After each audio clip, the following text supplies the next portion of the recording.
Ya pemirsa, saya Vivi Alaida Yahya dan Anda menyaksikan Selamat Pagi Indonesia. Di tengah perkembangan teknologi yang semakin canggih, banyak beredar broadcast message atau pesan melalui jaringan sosial media maupun chatting soal makanan dan minuman yang bisa menyembuhkan penyakit tertentu. Nah sayangnya, tidak semua pesan yang beredar itu tepat, bahkan bisa membahayakan manusia. Dan untuk itu di studio, kami ingin kali ini mengklarifikasi untuk menjadi seorang pasien yang jauh lebih cerdas. Jangan sekedar percaya dengan broadcast message yang hadir di gadget kita. Dr. Tan Shot Yen, Anda termasuk. Ini ada saya mau bacakan ya Dr. Tan Shot Yen. Ini dari Anda, broadcast message, saran kesehatan, nasihat kesehatan dari Dr. Tan Shot Yen. Ini salah satunya saya bacakan adalah jangan minum lemon ditambah air panas karena akan menjadi racun. Itu benar Anda yang ngomong? Ada yang catut nama saya. Jadi salah itu? Salah, bukan main. Jadi nggak heran nanti ada teman sejawat yang baru yang akan mengatakan bahwa kamu tuh tumben sekarang ngurusin orang makan lemon. Oke, jadi itu salah ya? Salah banget, kabar baiknya saya cukup terkenal buat dicatut.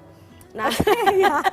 Dan bukan saja yang dicatut adalah nama Dr. Tan Shot Yen, tapi ini salah satunya Institute of Health Science. Nih katanya, jadi nama-nama misalnya memberikan tips kesehatan, jangan makan singkong atau jangan makan apa itu ada. Betul, jadi Institute of Health Science yang ada di Sweden Research Bioscience di Baltimore itu pernah dicatut namanya di dalam broadcast yang mengatakan bahwa disinilah dimana jus jengkol, jus lemon itu pernah diteliti. Lalu kemudian faktanya padahal kenyataannya Health Science Institute of Baltimore tidak pernah memberikan rilis seperti itu. Dan mereka mengatakan bahwa siapapun yang mencatut nama kami, sayang banget, itu justru menyebabkan suatu hal yang sangat membahayakan. Karena kenyataannya the most troubling is that it is giving false.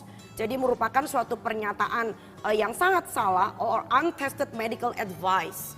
Jadi merupakan suatu nasihat medis yang belum pernah terujikan kepada orang-orang yang justru menderita penyakit berat. Jadi hati-hati banget dengan orang mengatakan bahwa ini sudah diuji, sudah merupakan pernyataan dari health science sebelah mana. Jadi ya itulah problem kita sekarang. Oke, katakanlah kita terima berbagai broadcast message ya. Kita sebagai orang yang pegang dan membaca, itu bagaimana seharusnya kita menyikapi? Bagaimana kita bisa bersikap kritis gitu? Nah itu salah satu gunanya kenapa kita punya dokter keluarga.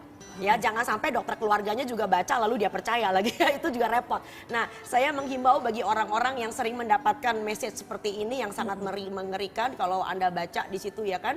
Ada yang mengatakan rebus ini, rebus itu. Rebus, ya. Nah ini dok, ini sangat populer nih. Berapa 7 lembar, ada angka 7-nya lagi. Makanya, 7 lembar daun sirsak, lagi, ya. kemudian 3 gelas direbus, kemudian diminum sebagai obat kanker. Luar Maka biasa. dari itu, lalu kemudian menggunakan kadang-kadang kalimat agama, insya Allah. Ya apabila Tuhan mengizinkan, ya ini membuat orang jadi seakan-akan oke, kalau ini semacam message atau pesan yang sudah diklaim kebenarannya kalau Allah mengizinkan kita akan sembuh, so kita akan menjadi sembuh. So kita bukan mengadu, mengkonfrontir tentang keyakinan beragama. Memang ada benar kalau mungkin bukan itu fokusnya, tapi bukan fokusnya pada merebus 7 lembar daun sirsak. Dan ini dok, ini juga ini kita dapatkan ini benar nih. Ini 1 gelas sari air lemon, air jahe, bawang putih, dan cuka apel. Nah, ini semua itu perutnya rusak semua. Dididihkan dan bisa menyembuhkan. Dan ini ini katanya anti operasi bypass. Iya, makanya ini salah total. Ini ngerinya bukan main. Jadi bayangin kalau kita punya orang tua atau punya suami amit-amit yang sudah punya penyempitan pembuluh darah jantung utama sudah sampai 80% penyumbatan dan dokter mengatakan siap pasang ring atau di stand, atau bahkan kalau rusaknya udah cukup banyak kita mengatakan bypass, lalu dia mengatakan bismillah tanpa pakai bypass, lalu orangnya bisa sembuh. So nanti malam ada orang yang serangan jantung dan fatal sekali. Karena hanya percaya yang seperti ini. Begitu ya. Jadi ini adalah sesuatu message yang barangkali kita menghargai upaya baik orang untuk memberikan suatu nasihat kebaikan. Tapi alangkah baiknya kalau kita stop sampai di situ, kalau kita sendiri yakin bahwa apalagi kalau sudah dikonfrontasikan dengan dokter keluarga kita mengatakan bahwa ini tidak benar sama sekali. Oke, ini ada lagi yang cukup populer, ini adalah singkong karena mengandung linamarin. Saya tidak Oke. tahu itu apa Oke, artinya. Tapi barangkali- ini singkong ini fungsinya untuk menyembuhkan kanker juga. Oke, begini. Klaimnya seperti Begitu. itu. Nah, sekarang kita harus membedakan ada dua isu di dalam nutrisi. Pertama, kita bicara tentang yang disebut sebagai functional food. Functional food itu adalah makanan-makanan yang pernah kita bahas sebelumnya, yang kita anggap dulu sebagai kita sebut sebagai superfood, makanan-makanan yang mempunyai fungsi ekstra. Kalau kita makan secara rutin, itu akan mencegah berbagai macam penyakit yang kemudian hari dipercaya bahkan bisa membuat kita menjadi bermasalah seperti kanker, serangan jantung dan sebagainya. Tapi sekali lagi namanya functional food, bukan berarti untuk mentreatment. Nah, tolong bedakan untuk sistem pencegahan dengan yang disebut dengan sistem terapi. Nah, pencegahan pun kita juga mesti melihat berbagai macam sisi dari kehidupan manusia. Percuma Anda makan superfood, makanannya beraneka ragam, bagus, organik, tapi Anda masih punya kebiasaan merokok. Ya, Anda masih punya stres berlebihan dalam hidup Anda, ya kan? Jadi itu jelas tidak masuk akal. So, kita kenali istilah functional food yang kita makan sebagai makanan harian.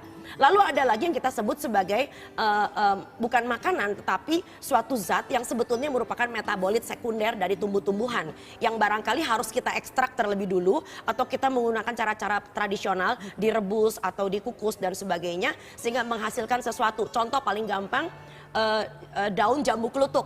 Daun jambu klutuk itu dipercaya mempunyai yang namanya zat bernama tanin. Tanin itu dalam metabolit sekunder yang oleh si jambunya sendiri, tanin dipakai secara alamiah untuk mencegah supaya tidak ada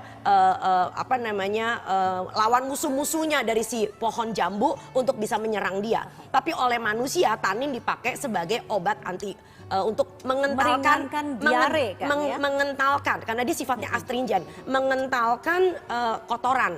Jadi kita tidak lagi diare seperti air sor Oke, gitu. jadi sampai tahap itu masih Sampai oke. tahap itu. Tetapi yang tidak boleh. Yang tidak boleh kalau kita sudah kolera atau sudah muntaber sampai betul-betul dehidrasi dan kita masih terus maksain pakai air daun jambu dan pakai teh pahit misalkan. Jelas Oke. itu tidak masuk akal. Nah, bagaimana dengan kolang-kaling?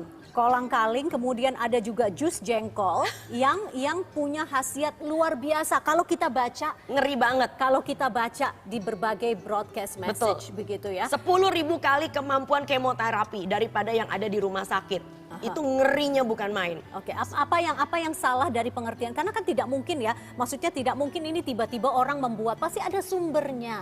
Sumber informasi bahwa kolang-kaling ini adalah sifatnya analgesik Oke, gitu. saya selama seminggu melakukan yang disebut dengan investigasi, penelusuran. Sampai saya minta tolong kepada beberapa rekan saya, sahabat-sahabat saya. Terima kasih kepada ibu, yang beberapa orang ibu yang saya kenal sebagai PhD juga termasuk Dr. Lili Indrawati dari Universitas Yarsi, juga Ibu Miranti. Dan beliau itu berusaha untuk bekerja sama dengan saya mencari tentang literatur yang disebut sebagai ensiklopedi maupun farmakope herbal. Aduh, oke. Tentang kolang-kaling. Oke, nah ini lebih jauh tentang kolang-kaling. Iya. Apakah benar atau memang sekedar mitos? Kita bahas setelah yang satu ini ya dok ya. Kita tahan dulu. Ya, pemirsa tetaplah bersama kami. Selamat pagi Indonesia, segera kembali.